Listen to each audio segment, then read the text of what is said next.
listen-only mode. Hello everyone and welcome to today's webinar, The Digital Customer Experience, What Does Great Look Like? I'm Rachel from Call Centre Helper and I'll be your webinar chairperson today. Delighted to say we've got a brilliant series coming up, so there's still time to book on to some of the webinars later in the series on callcenterhelper.com/webinars. But to today's webinar, we've got two brilliant speakers. We've got Jerry Brown from the Customer Lifeguard.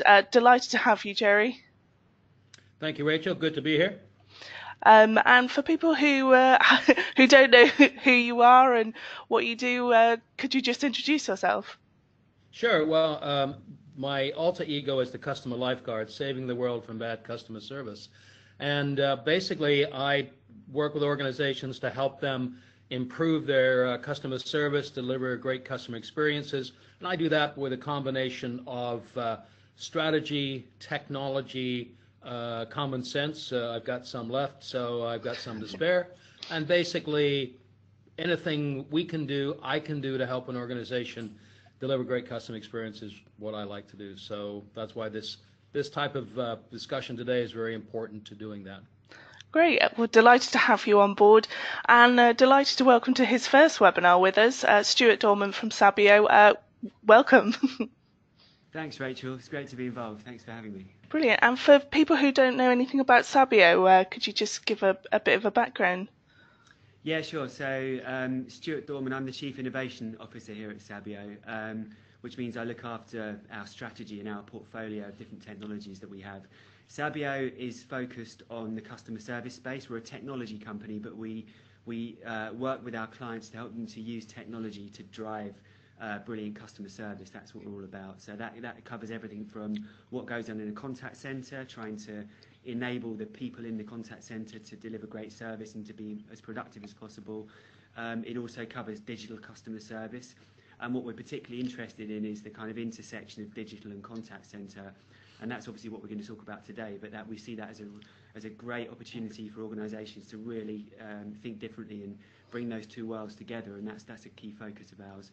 And we also look at data as well, so we look at the data that's generated across the whole customer journey and try and help our clients to do more meaningful things with that data. Great. Well, brilliant. Look forward to your presentation.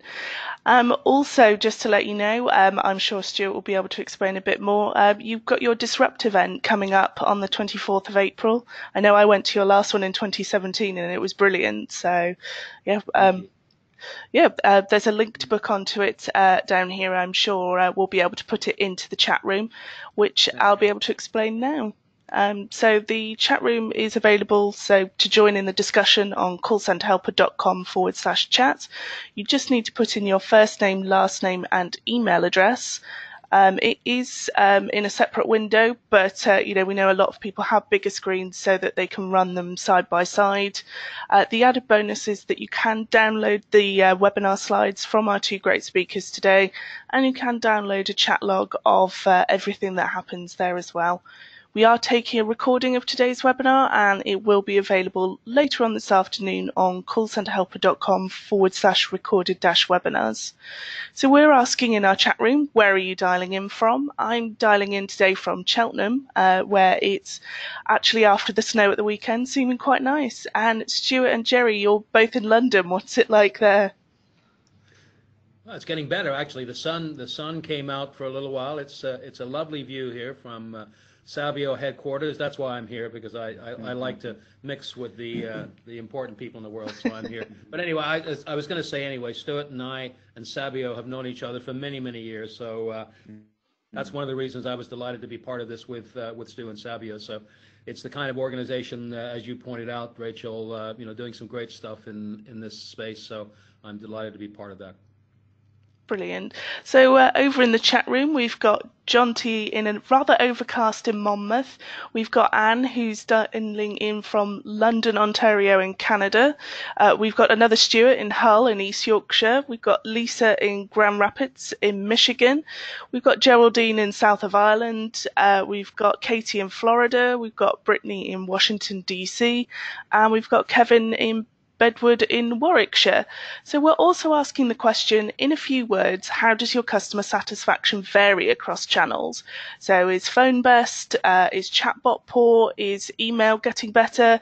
Yeah, if you could add that into the chat room, then we'd be delighted to know. Stuart, what do you think people have been finding? So we've actually got quite a lot of evidence on this. We've got actually it's Europe's biggest benchmarking database of contact centre and customer service, called the Sabio Index. And what the data tells us from there is that people like web chat, messaging is becoming very popular now. Email tends to score the lowest when it comes to the net promoter scores on that specific channel. Voice is still very strong. But certainly, as I say, web chat is probably the most popular channel at the moment. And what we're seeing is that as more and more people get better at using virtual assistants and chatbot technology, that's allowing much quicker, more instantaneous responses. So that's picking up as well. Yeah, Brittany said phone is best, but chat is not too far behind. Would you agree with that? Yeah, I think it depends on what the customer's looking to do as well. You know, if somebody, is wanting something very specific done, maybe a low complexity task, maybe they've got they're doing other things at the same time. They might be sat at work, doing a bit of work.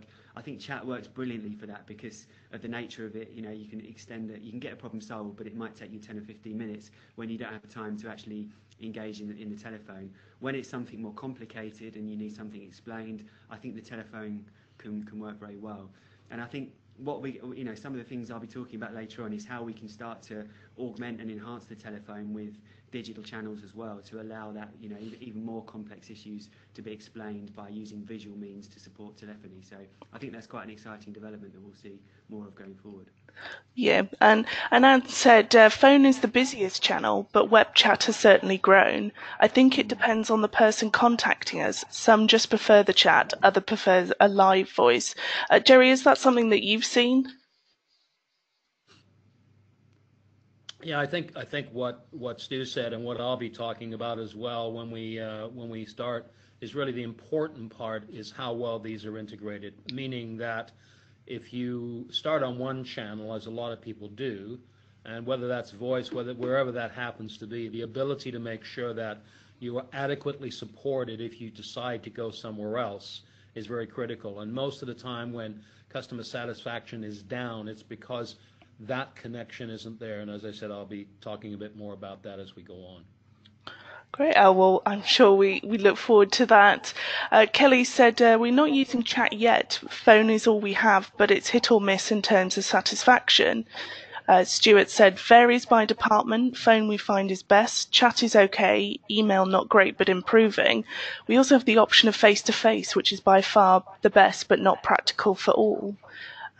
We've got Caleb who said we're starting to use chat more and more, but the majority of customers use the phone for more details. Stuart, do you agree with that more people phone up when they've got the more complex problems?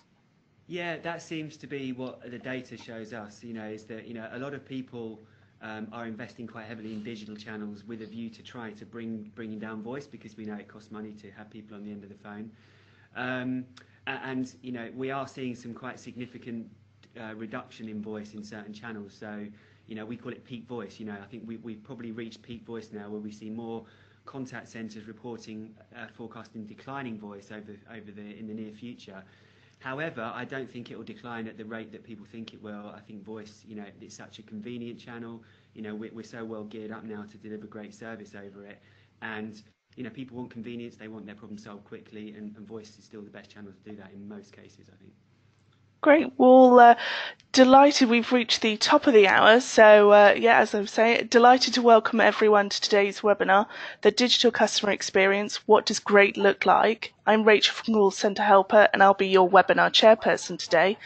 Got a action-packed agenda for everyone today, and delighted to be joined by two industry experts.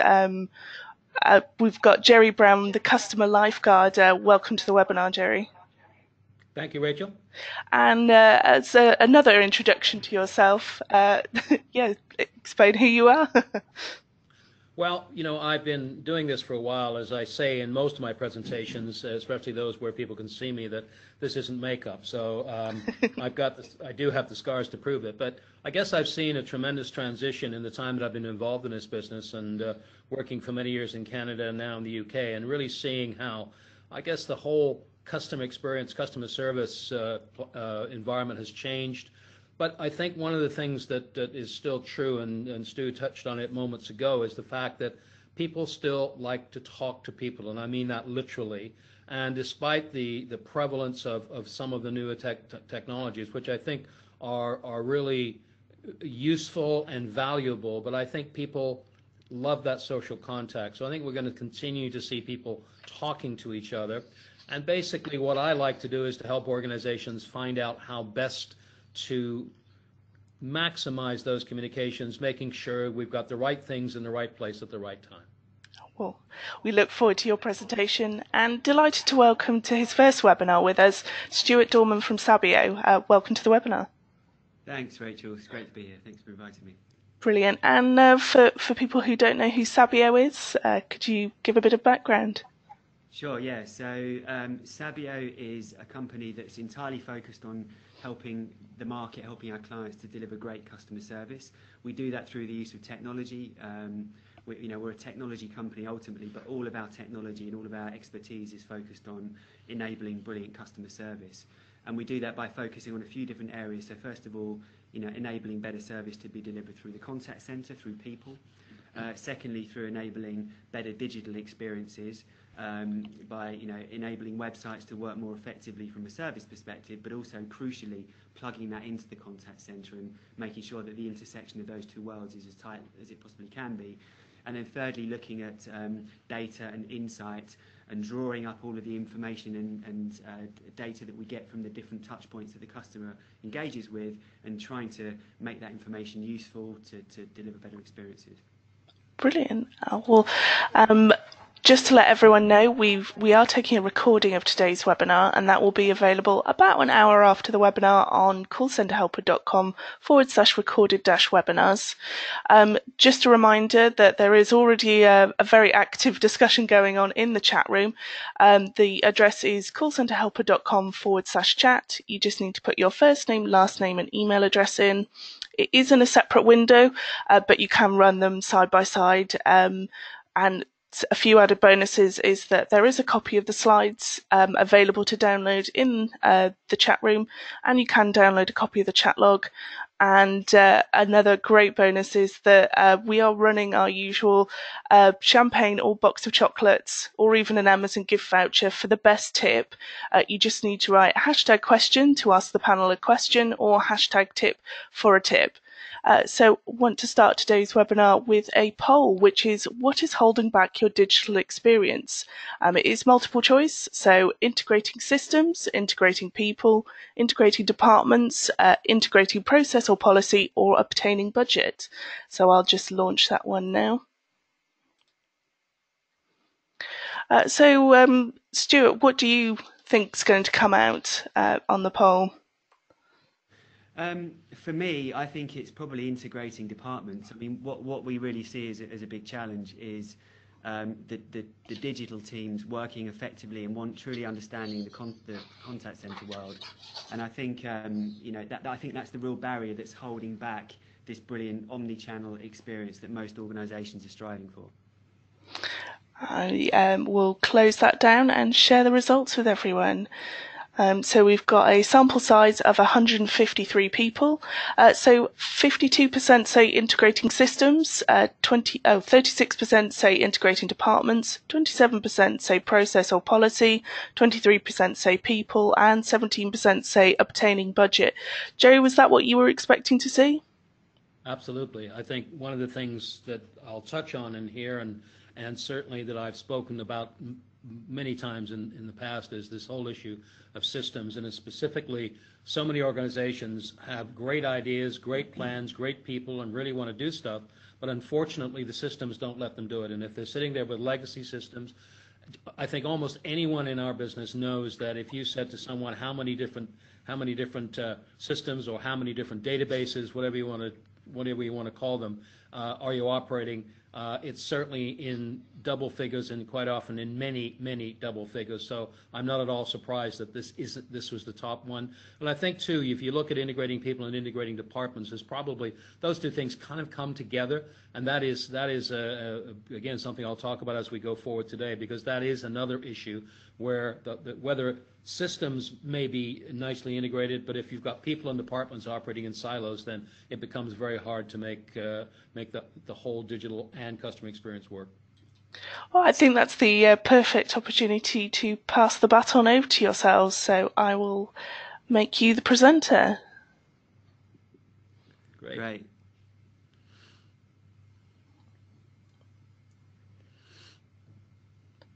Yep, I just need to... Yep, there we go. Right. Okay. Ooh. Sorry. When we talk about digital customer experience and what good looks like, I think my feeling about this, as I kind of touched on before, is that you cannot separate digital experience from customer experience. And as I've said in the past, that basically my feeling is that digital transformation and customer experience were separated at birth and are now reunited by a common purpose. And that common purpose is delivering a great experience for the customer, but based on how we see the customer. We talked about this off the top, making sure that the things that are important to customers are delivered to them, irrespective of channel. And I think that's why when you see some of the programs that are in place for organizations that have started just by looking at digital, they really haven't worked that well. And let me give you an example of that.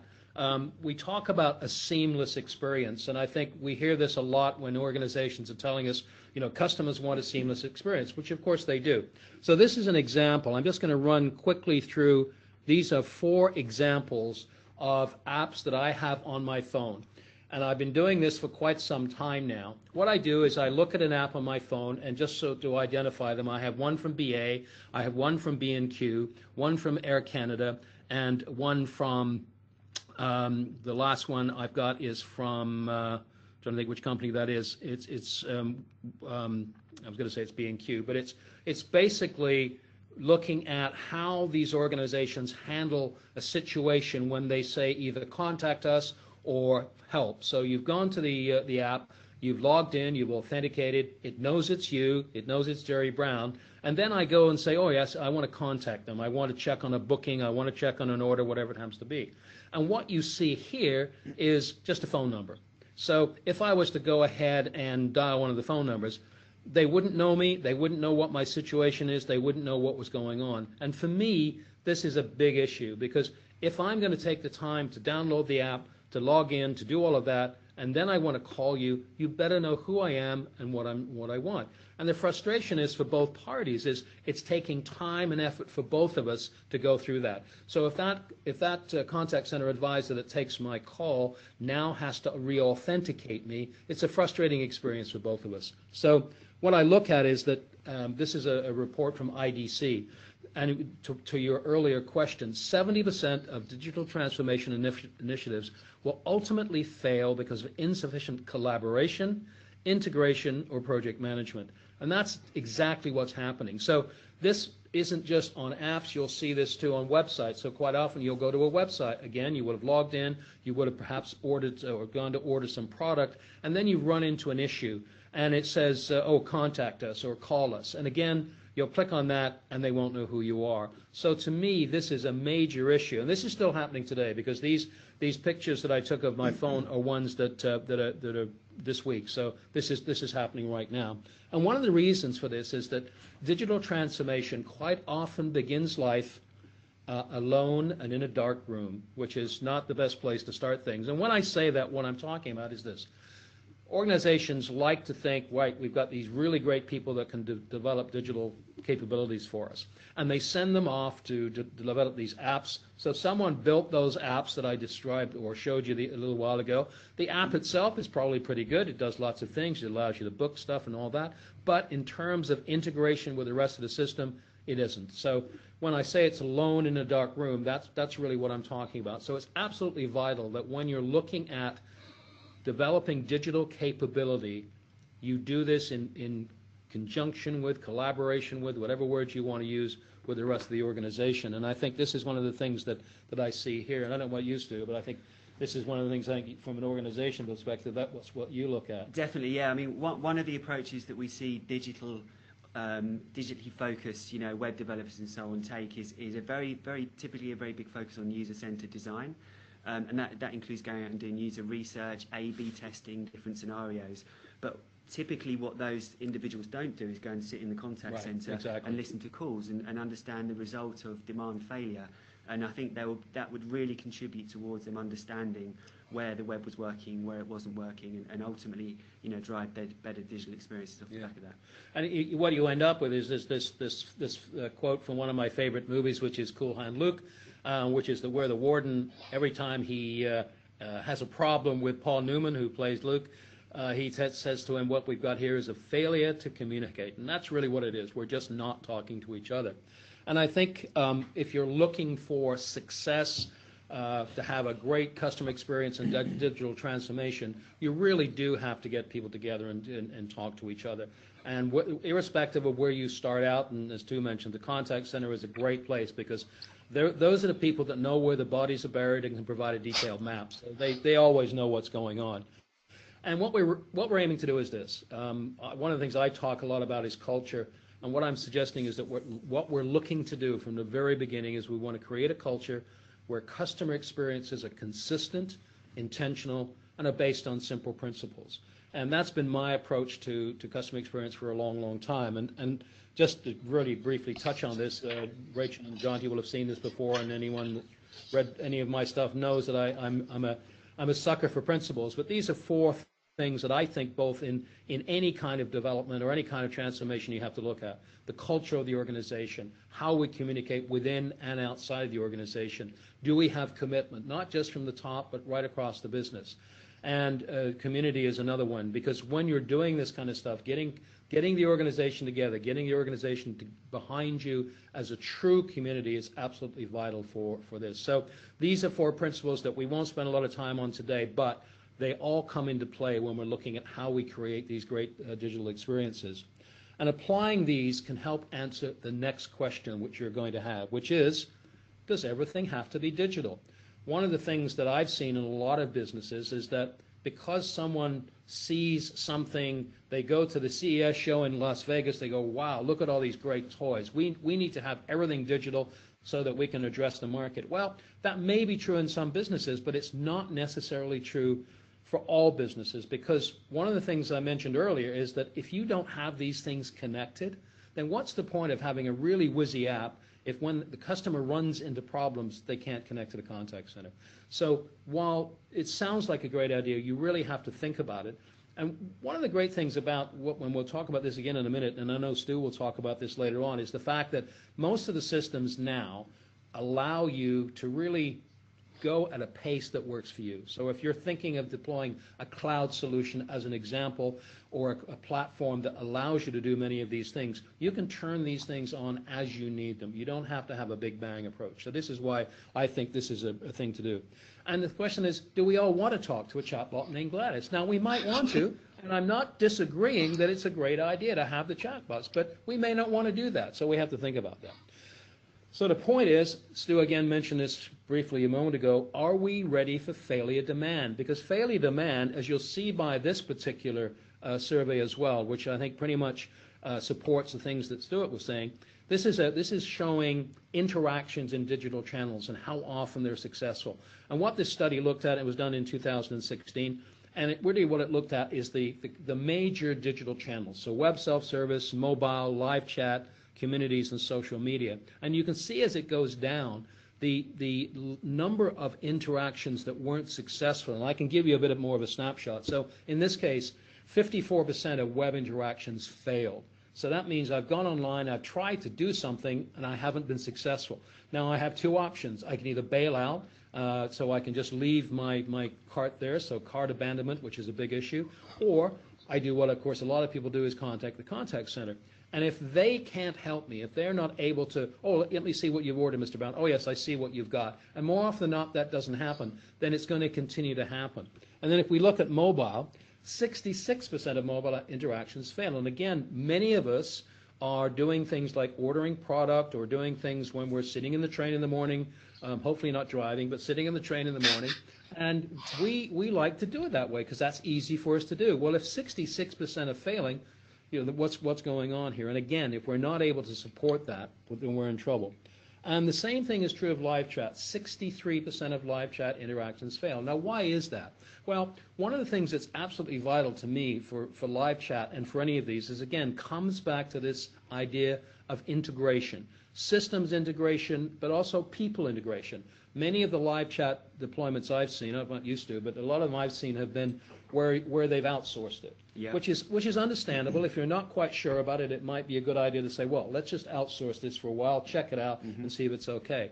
But if you don't bring it back in-house, if those people aren't available or aren't aware or have access to all of the systems, all of the information about a customer, then what happens more often, and this has happened more than once to me, where I've gone on because I wanted to try to do something, I didn't want to call, and they go, oh, I'm sorry, I can't deal with that interaction. I don't have access to that database or things like that. So these are the problems that you can often have if, in fact, you aren't having all of these things integrated. So this, as I said, culturally integrated, geographically integrated, and technically integrated, I think. And I think just to add to that, Joe, conversely, some of the best live chat implementations that I've seen are where the digital teams are sat right at the heart of those individuals doing the web chat, so that they can, almost live understand the kind of transactions that are going on and learn from it and update the website accordingly. One of the best examples I've seen of this, and I'll name check one company at least that I've seen do this very, very well, is Autoglass. For those of you that have had a problem with your windscreen cracking or something like that, I've been to the Autoglass Contact Center in Northampton, where they have, in Bedford, where they have people. They have a separate digital and social team, but they're sitting right there in the contact center. If they have an issue, that person takes full responsibility. They don't just answer a question and bounce it back. They take full responsibility for that. So it's accountability, acknowledgement. They're doing all of those things, and they make sure that the customer is satisfied. And I've been through that myself with them, and it's a great experience. So being ready for failure demand is really important.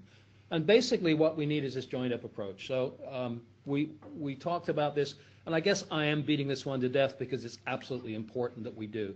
If we don't have a joined-up approach, if we don't have people talking to each other, and if we don't have a situation where we're looking at how each of these new digital channels impacts the other, so it's both independence and interdependence. And so if we get to that stage where we're able to do that, then I think what we're able to do is make sure that whatever channel the customer comes in on, and this is what we're telling people, whatever channel they come in on, A, they get good service there, and B, they have somewhere to go in case something happens, which is typically the contact center. Because what we need to do is to integrate digital self-service and human support. So when Gladys runs out of ideas, we need to make sure that we've got someone that can handle it. And I think most of the chatbot AI deployments that I'm seeing do this reasonably well, so that they know that when they reach a point where this question is just a little too hard, they can pass it over to a human. Stu, I don't know what you've seen in terms of this kind of stuff, but I think this is kind of where we're seeing it get used well. And as long as either you're not trying to pretend that a chatbot named Gladys is a real person, or you have that backup if and when they get into trouble, then it seems to work well. Yeah, I agree. I think that handover is crucial, getting that bit right, providing the context and making sure that, when the chatbot runs out of ideas, you hand it over to the right person, they have the contacts. Actually, we see that's the bit that's starting to bridge the gap between digital and contact center, and I think that will be the thing that really drives it forward. Indeed. And by reducing these failure points, and again, this is another critical area that I'll just touch on, and I know that Stu will go into this a bit more detail, by analyzing human and digital contacts, quite often, and we've probably seen a lot recently, I've certainly seen a lot of people talking about NPS and things like that as being perhaps past its sell-by date. But if we're only looking at operational metrics, or we're only looking at average handle time, or how long it takes to answer the phone, or how many contacts we get, that type of thing. They're important things, but we've got to go deeper than that. And we really have to get to a stage where we're measuring what matters to customers. So what are those things that customers are telling us? So this is where we start to see analytics and metrics the real deep dive into these. And again, these are things that are organizations are looking at much more closely. And one of the things I'm seeing a lot, and I've been speaking about this quite a bit, is what we're calling conversational analytics. So if you think about a contact center, for a long time we've been doing call listening, which is fine. We moved that on to speech analytics, where we're able to now define specific words, what is popping up a lot, what phrases are popping up a lot. And now with conversational analytics, this allows us to look at how it's being said. What's the intonation? Where are the gaps in the conversations? Because these things tell us a tremendous amount about how well we're doing and how satisfied customers are. So when someone contacts us and tells us that they're frustrated with perhaps their online experience, a lot of that conversation will really tell us exactly where this is a problem. And it could be any number of things. And by analyzing the actual words spoken and listened to, it really makes a huge difference. But regardless of how we focus on that, using this type of metric, using these analytics, is really key to understanding how we can fix these failure points. So stop juggling channels, because that's kind of what happens, is that we went and we heard these different terms, omni-channel and multi-channel. And people say, well, isn't that the same thing? And I'm not going to argue the case as to whether it is, but I think people thought they were providing a lot of things when they did multi-channel. And I guess the way to describe it was organizations put these separate channels in place to handle different requirements, but didn't necessarily integrate them. And the idea behind omni-channel really was to bring those together. But I think we're still seeing organizations juggling these channels. And unless you understand customer behavior by analyzing the data across all the channels and bringing the data and the people together, because that's really what we're saying about this type of analytics. Let's see what's going on in these different channels. And this will start some conversations internally about, well, what are the issues we're having? If you think back to that earlier slide, why are we having 63% failure in our web channel? Is it because the products aren't clear, or is it because it's a complex product? I did some work recently with an organization that was selling personal health care, and that's a very complex product, and it's very hard to cover all the bases when you're trying to get people to sign up online. So many times the default there is to go to the contact center. So I think we want to make sure that if we are trying to do more online, that all of the information is available to the customer, that the knowledge base that is used to answer questions, so it's not just static FAQs, it's something that really helps them solve their issue and can move on. So that kind of takes me to really looking at what I think is the ideal scenario. The fruits of your labor will be organizational engagement. If you think about, if we eat these fruits individually, they're probably quite tasty and we can quite enjoy them, and we might eat more strawberries than kiwi fruit or whatever. But when we bring them together in a fruit salad, and I've never heard that used as a metaphor for customer service yet, but hey, we got to start somewhere. Bring them all together in a nice, tasty, attractive, look how beautiful that looks. Doesn't that look appealing? That's what we want our business to look like. We want people to look at that, see us as a wonderfully joined up, very, perhaps not tasty is not the right word, but for lack of a word, just to see it all together. So organizational engagement it's my way of explaining how we do that. So bringing these people together, getting them talking to each other, and not just once. It's got to be an ongoing thing. I know that's not new news, but my guess is that having heard some of the chat room talk already, I don't think it's happening as often as we want. So let me leave you with some thoughts to share. So start with the customer experience in mind. So basically what we're looking at here is, what is it we're really trying to deliver? What kind of customer experience are we looking at? And that's where we've got to start when we're building our digital, and for that matter, our whole interaction environment, to make sure that whatever we're trying to do as an organization, we're building our technology to support it. Communicate with colleagues early and often. We've talked about this. It's nothing new. And yet I know that many businesses still struggle to do this because we're so siloed. One of the things that you might want to read is a great book called Habit, which is all about how we develop habits. One of those things is how we develop organizational habits. How do we get through people talking to each other?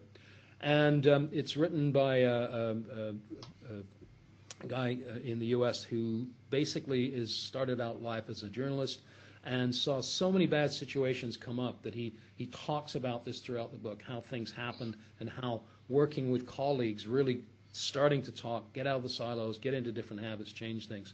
We have to do that as well. Consistency and availability across channels. In other words, I'm not saying that every channel should deliver exactly the same experience. It won't be, but it's got to be a consistent experience, and those things are different. And the availability of those channels across the business is absolutely important. So quite often you'll go online, you want to do a web chat, and it's not available. Well, I understand if you haven't got the people, there's no point trying to do it, but there's no point advertising web chat if you can't support it. So making sure that that's available and having people that can support that is really critical. And then lastly, understanding your customers' needs and emotions and communicate accordingly. I mentioned earlier about conversational analytics. This gives us a lot of information about our customers' emotions, how they're feeling at that moment, what their needs are, and there's a difference between needs and wants, and how we address those needs and making sure that we can read that emotion. Sometimes that's why the chatbot thing doesn't always work. Chatbots aren't really that great at reading emotions, although I think they're getting a bit better at sarcasm. So they'll be able to help me in many cases. Anyway, that's what I thought I would bring to you today. I hope that's been helpful because, as everyone knows, when I talk about this stuff, when a customer wins, nobody loses. We're all winners. So thank you again, and look forward to hearing more and potentially answering any questions that our friends may have. Brilliant. Thank you very much, Jerry. A lot of really interesting things happening. So I just wanted to start with a quick poll before we go into the chat room, which is asking, where are you on your digital experience roadmap? Are you totally digitally enabled, so consistent across channels, fully digitally enabled, inconsistent across channels, some digital, or only phone? So I'm just going to launch that one now. So Stuart, where do you think most people are going to say they are? I think probably some digital, I would say. I still think there's a long way to go for many organisations to reach that kind of fully joined up utopian experience that we see from some of the top drawer Silicon Valley companies like Apple and Amazon. I think they continuously set the benchmark. I think they're the ones that are really genuinely thinking digitally. Maybe some of the startup banks as well. They're building these experiences from the ground up. But I think most organisations, there's still a lot more that can be done. Brilliant. So I'm going to share the results, and yeah, you were right. 64% say some digital, 23% say there's some inconsistencies, 7% say only phone, and 5% say totally digitally enabled. Yeah, Jerry, you laughed and agreed. I rest my case. I do think it's great that organisations are recognising that and understanding there is a long way to go. And it's great that everyone's in the same boat. We're all facing the same problems. We're all facing the same challenges. It's trying to figure out what's the low-hanging fruit and where to focus first of all. Yeah. Well, brilliant. Thank you. So chat room's been buzzing, so better get on to some of these questions. So we actually were sent in before the webinar a question from Denitza saying, any tactics for a higher response rate from the customers? We have many clients who do not answer their emails and calls, and we're struggling to reach them. Stuart, I don't know what your thoughts are on that one. That's an interesting one. I think obviously targeting outbound calls at a time that suits the customer is interesting, and obviously quite a challenge. Obviously different customers have different requirements around when they're busy, when they're at work, and so on. This is probably an area where something like asynchronous messaging and SMS and WhatsApp and so on, I think we'll really start to see more take up of those channels now, because as we do with our colleagues and friends, it means we can send a message and respond at a time that suits us, and it's actually okay for a conversation to carry on over maybe a few hours or even a few days in some cases. So those kinds of channels I think will help with some of these ongoing issues that people want resolved. Thank you. Yeah, I think Stu's right, and I think what's interesting is that while quite often when we hear people talking about the various social media, whether it's WhatsApp or Instagram or this kind of thing, there is this suggestion that, old people like me don't use them. But what's quite interesting is I think more and more people across the demographic are using these and are probably more likely to respond to something on Instagram or WhatsApp or something like that than they are to an email. And I guess the challenge there is, of course, you have to test this. If your normal way is saying, well, let's send an email, let's see what happens, and they don't answer it, well, that hasn't really helped you. So certainly I think testing some of these new things, and again, it's not that difficult to do.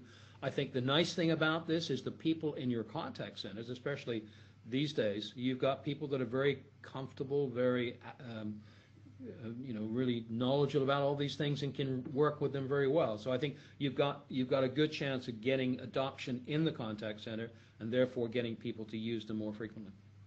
Well, thank you both. So we've had an opinion in from Elizabeth who said voice provides that personal human touch that email and chat have not been able to match. So Thea's sent in a tip saying, be clear about your customer experience you want to deliver, define your ideal CX and embed this into your organisation early on. And Ellen's... Oh, yeah. So Ellen sent in a tip saying it's important to work with each client at implementation of a digital channel to define the rules of engagement, agree or document advisor remit, target tone, QA measures, reflecting the subtle differences between voice and social, and make clear the rules or routes for escalation. Jerry, what do you think about that one? That's spot on. I think that really summarizes, I think, how you have to address this. And as Alan says, the difference between voice and social.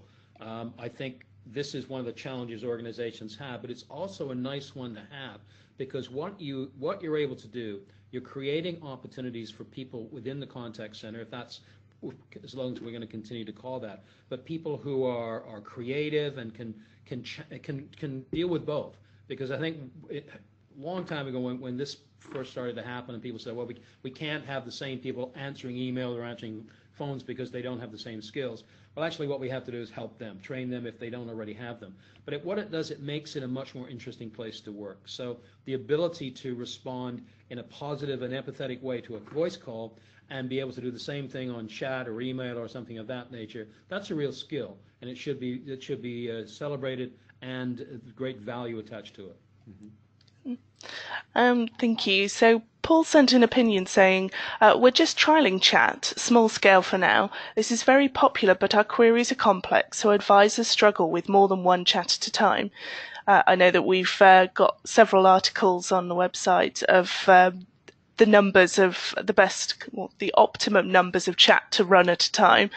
So I'm sure we'll be able to pull off something like that to put in the chat room.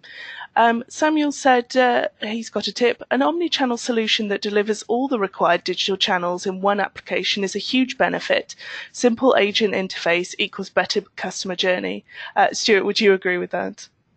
Yeah, definitely. I think the tools that you provide your agents in your contact centres as they deal with ever more complex issues.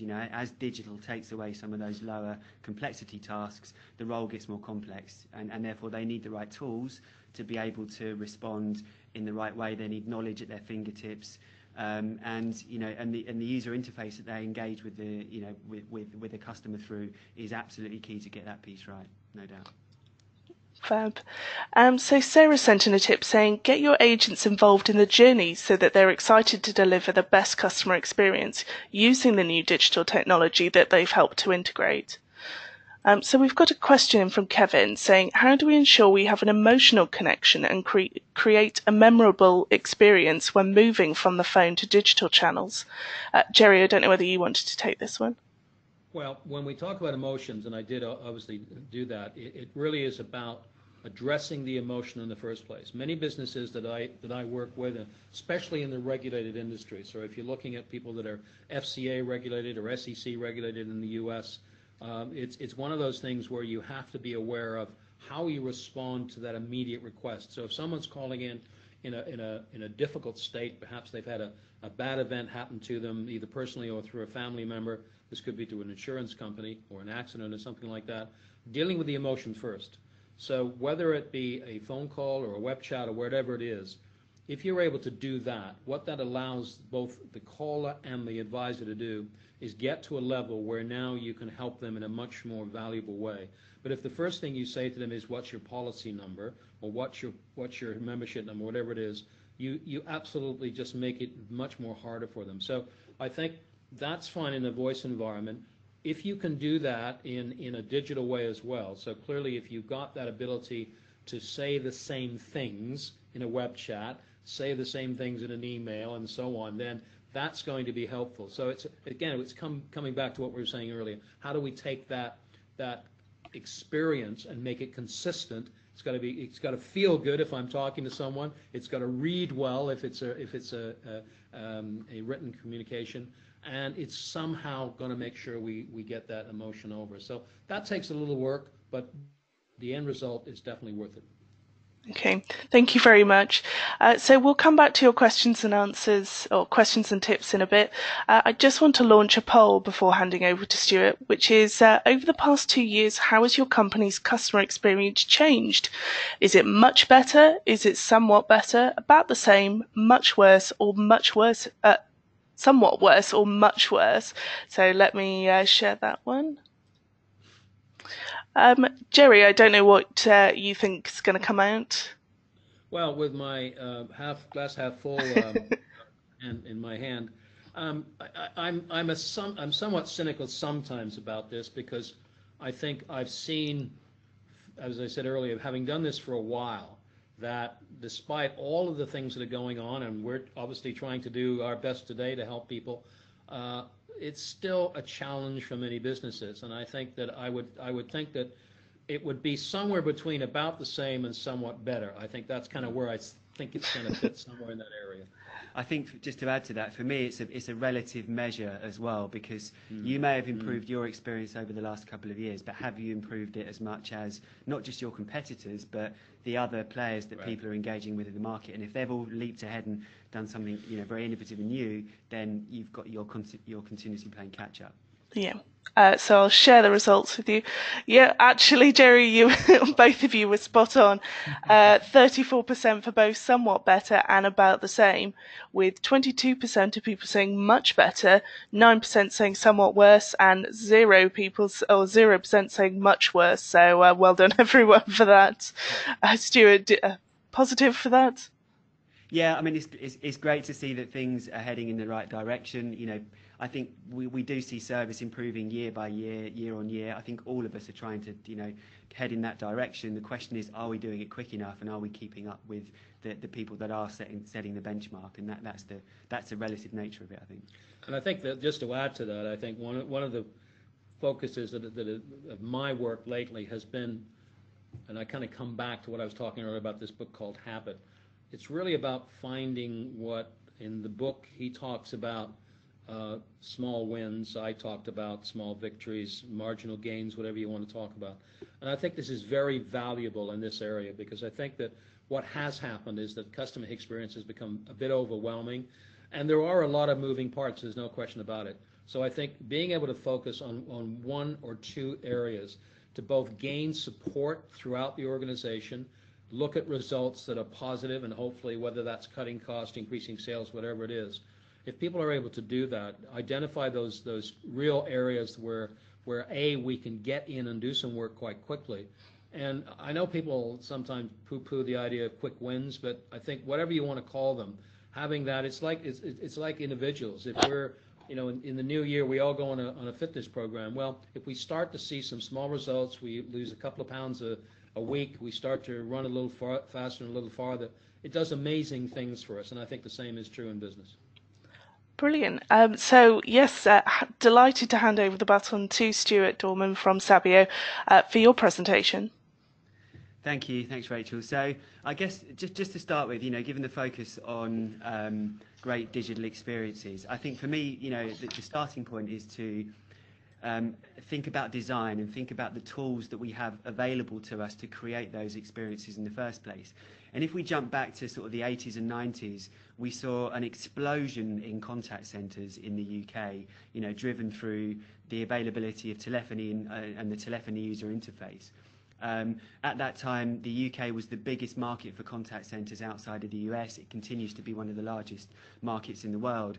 And at that time, we saw organisations like First Direct and, Direct Line, and First Direct, that really took advantage of that telephony user interface and created experiences that were entirely driven through the phone, and were very successful as a result of that. Even now, First Direct winning awards for the great service that they deliver. But then as we got towards the late 90s and the early 2000s, almost 20 years ago to the day, we saw the launch of Google and their first evolution of their search engine. And that really kick-started this growth of graphical user interfaces through the web and through websites that created a new tool, a new way of us engaging with organizations.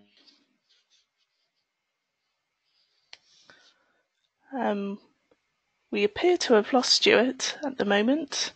Can you hear me okay? Yeah, there you are. Sorry, okay, not quite sure what happened there.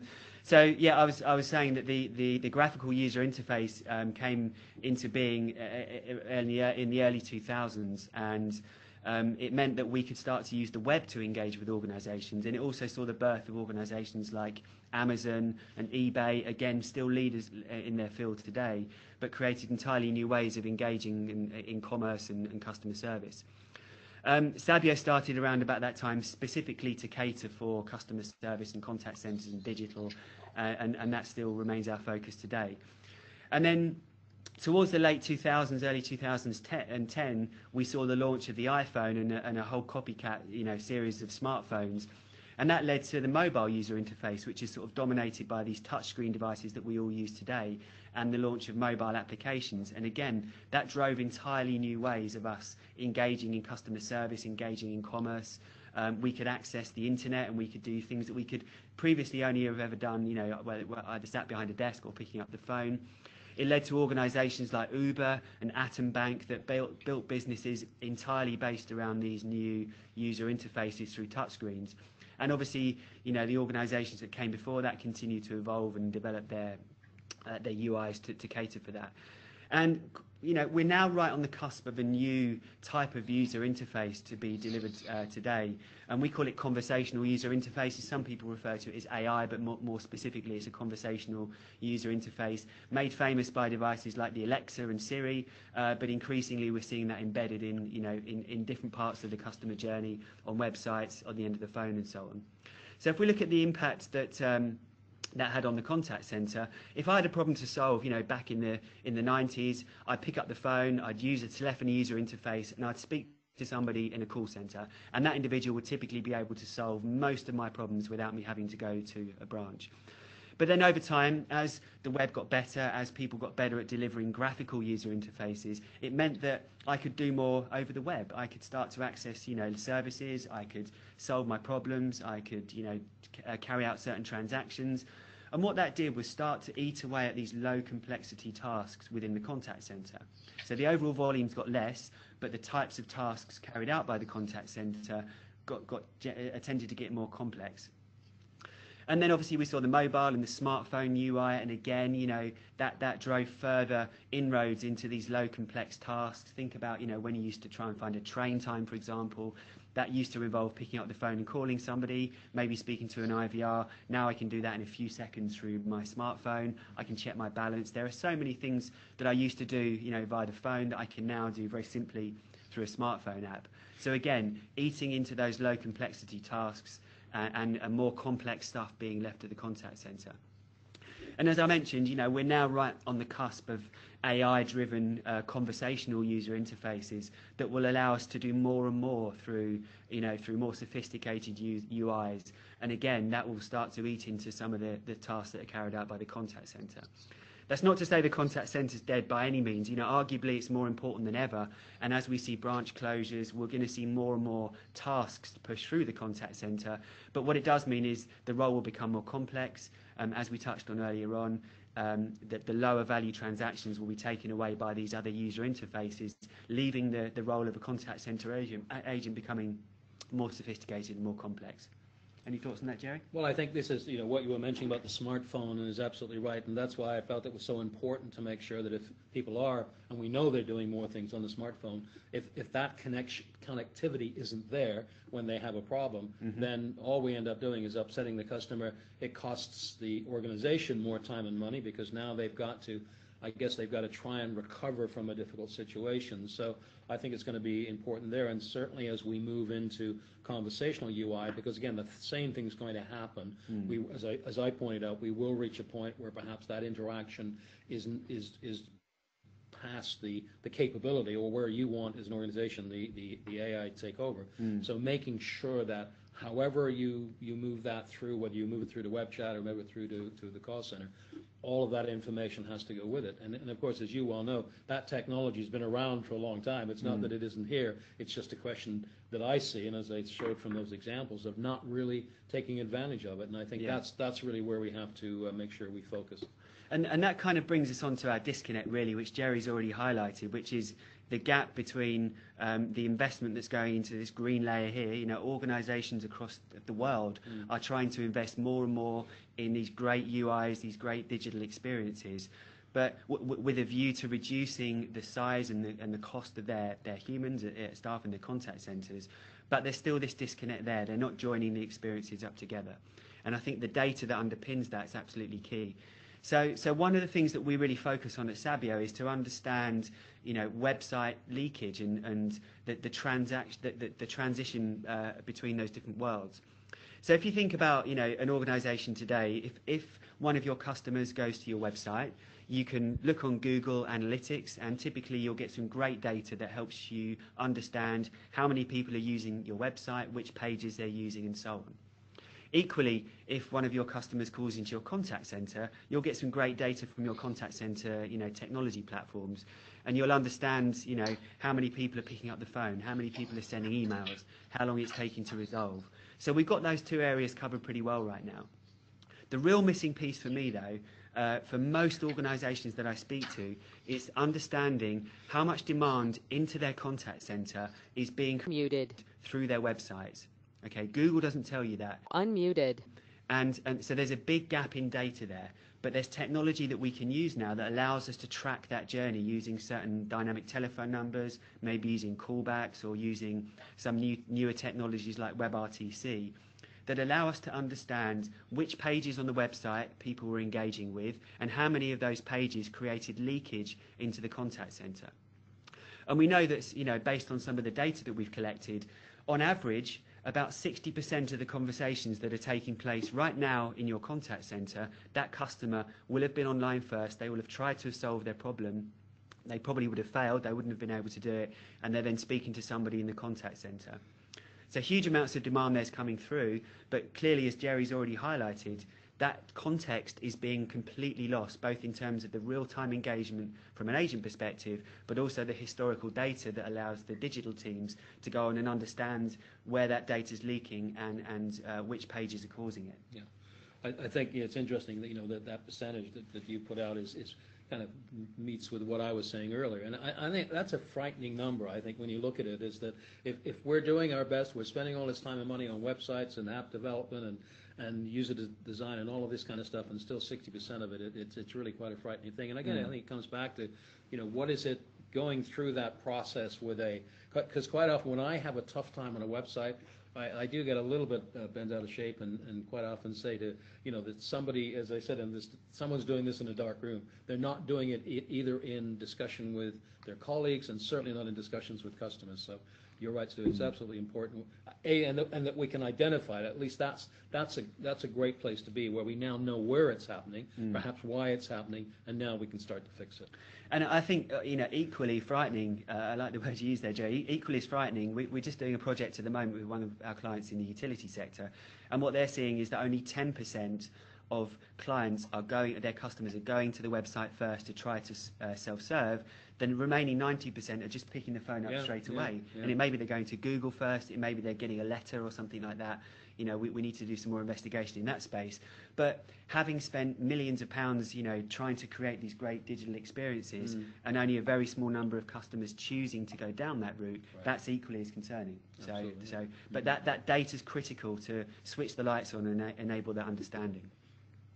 And just to delve a bit deeper into this as well, by tracking the customer journey through the website and then into the contact center and joining those two worlds together, we're able to understand, if a customer does engage online, how well is the content working on the website? What if a customer does go to an FAQ or a piece of content? What impact does that have on handling times in the contact center? It's a real live example here.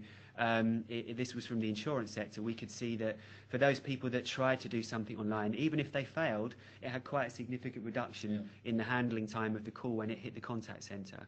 What we could also do was track the FAQs and the pages that people were going to before they ended up picking up the phone. And what that meant was we were able to focus the efforts of the digital teams on fixing the issues that were causing the most leakage. And in turn, that was really generating a much stronger return on investment for their developments of their website. And that's a big difference. I mean, you're looking at 1 minute and a half, and if you look at almost any business, when they tell you that if they can reduce that AHT by that amount, that will be a significant amount of money and a significant amount of frustration that they're taking out of business, because that's what it's driving as well. Yeah. And so, and I think the ability to break it down in those specific areas, because we know that might be why we're having a problem, but until we really look into it. So this kind of insight is just so valuable. And quite often the digital teams don't have visibility of the budget savings that they can make access to. Yeah. And obviously that funds further investments in digital. So it's a win-win situation really for both for the customer and for the organisation and return on investments. We still see the Contact Us page, based on our research, as being the most visited page of the website.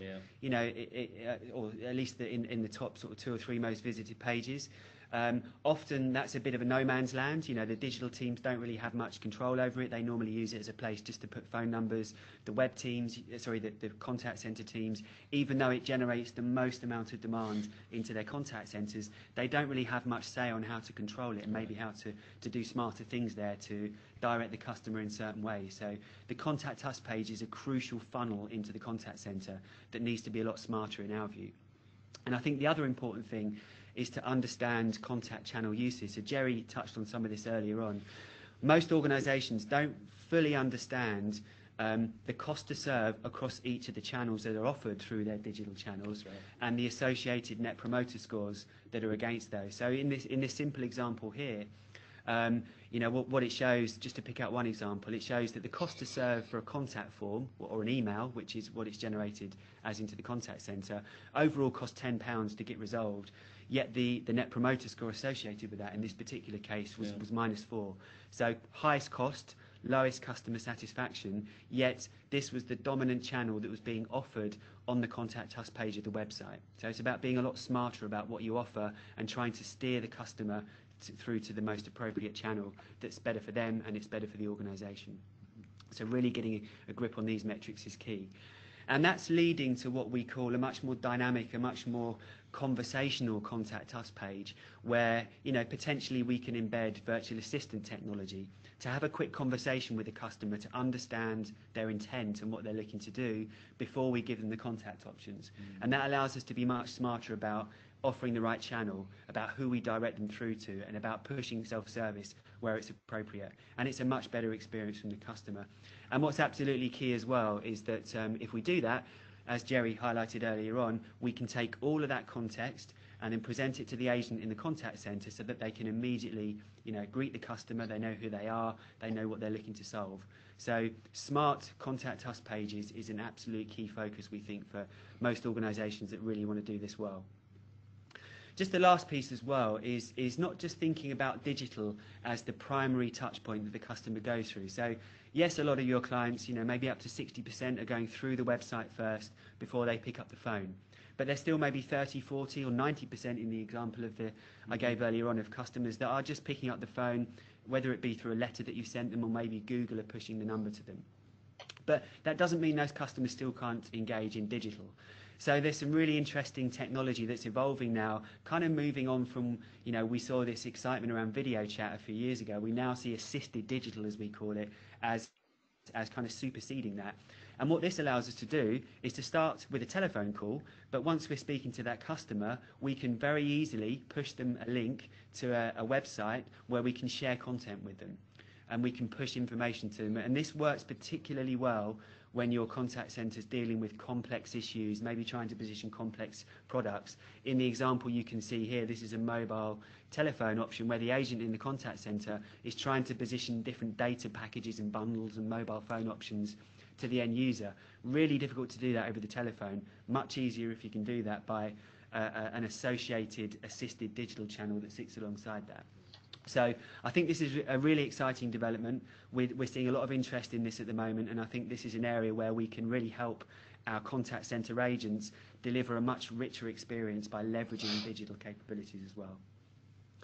And just to finalise, really, I think one of the things that us, in the contact centre world, we can learn from our colleagues in digital is this idea about experimentation, A/B testing, testing and learning different scenarios, different experiences, using the data to understand which of those is the most effective, whether it be the voice of the customer data, whether it be the data that we can get from the journey.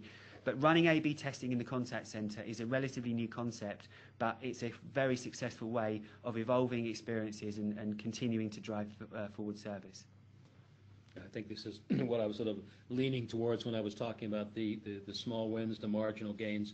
And again, the technology that exists today, Stuart, allows us to do that. I think that's the beauty of it. When we think back a few years ago to those CRM deployments that took years, where companies spent millions and never really got anything out of it. Now, with many of the technologies, you can make changes very quickly on the fly, so whether it's adding fields or whatever it is, and this allows this rapid experimentation to take place, and you have, as an organization, you have far more control over it than you did in the past. So I think there's no question this is an ideal way to test some of these things. And just one last point, it doesn't have to mean that everything's in the cloud. It's very easy to switch on certain services. If you've got a legacy, contact center platform, that's fine. We can still switch on new services, trial things out. Sure. It doesn't mean you have to throw out the kitchen sink and start all over again.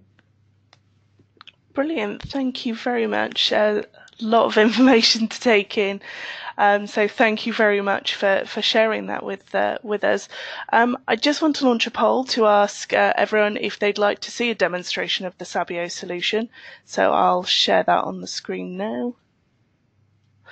And while we are, I know that you've got your Stuart, you've got your Disrupt event. So just quickly, because we're running out of time, I don't know whether you wanted to just go through a bit about what people can expect. Yeah. So this is our flagship event that we run in the UK every year. We normally get 400 or 500 people along. It's a really exciting event that's exploring, the evolution of customer experience. On the 24th of April, as we've got the date there in London. We're looking at how customer experience is being disrupted through the use of technology. We're going to be exploring things like AI and machine learning and how they're having an impact on it, but equally the impact on the contact centre and how we can, drive better experiences through the contact centre by exploring in more detail some of the subjects that Jerry and I have spoken about today. So please sign up, come along. Hopefully you can make it. It's going to be a great event. And the food's great too. So the chat room has been buzzing. I'm going to quickly whiz through these because we've only got about a minute left. So we've had a tip in from Lisa saying, always ask for feedback. You can grow your digital channels by asking customers and employees what they like and dislike about the current and past experiences. Keith said, take a digital channel and develop it, then get feedback from the customer and improve it. There's no point having several digital journeys if they don't work properly. Frustratingly, a customer before passing to an agent will impact upon your CSAT results. And finally, Ellen said, you need to ensure the length of contact isn't extended via digital, whether that's through training, knowledge base, dictated digital advisors. A customer ideally shouldn't have to spend longer on a digital channel than if they were calling in. So unfortunately, we have reached the top of the hour. I would just like to ask the audience in 1 or 2 words, what did you like best about the webinar? If you could put that in the chat room. So today's winning tip is from Brittany, who said incorporate screen sharing capabilities to walk your customers through issues, concerns step by step. This broadens your approach to multiple learning styles and gives a more personal touch to your customer experience. So we'll be in touch later. Just a reminder, there is a survey to fill in afterwards that helps us improve our webinars. A copy of the recording and all the slides will be available later on this afternoon on this link. And I just want to say thank you very much to our two brilliant speakers today, to Jerry Brown, the Customer Lifeguard. Thank you very much for joining me. Thank you, Rachel. And to Stuart Dorman from Sabio, thank you very much as well. Thank you, Rachel. It's been great to be a part of it. Thanks. Fab. And thank you all, and I'll see you in a few weeks. Bye.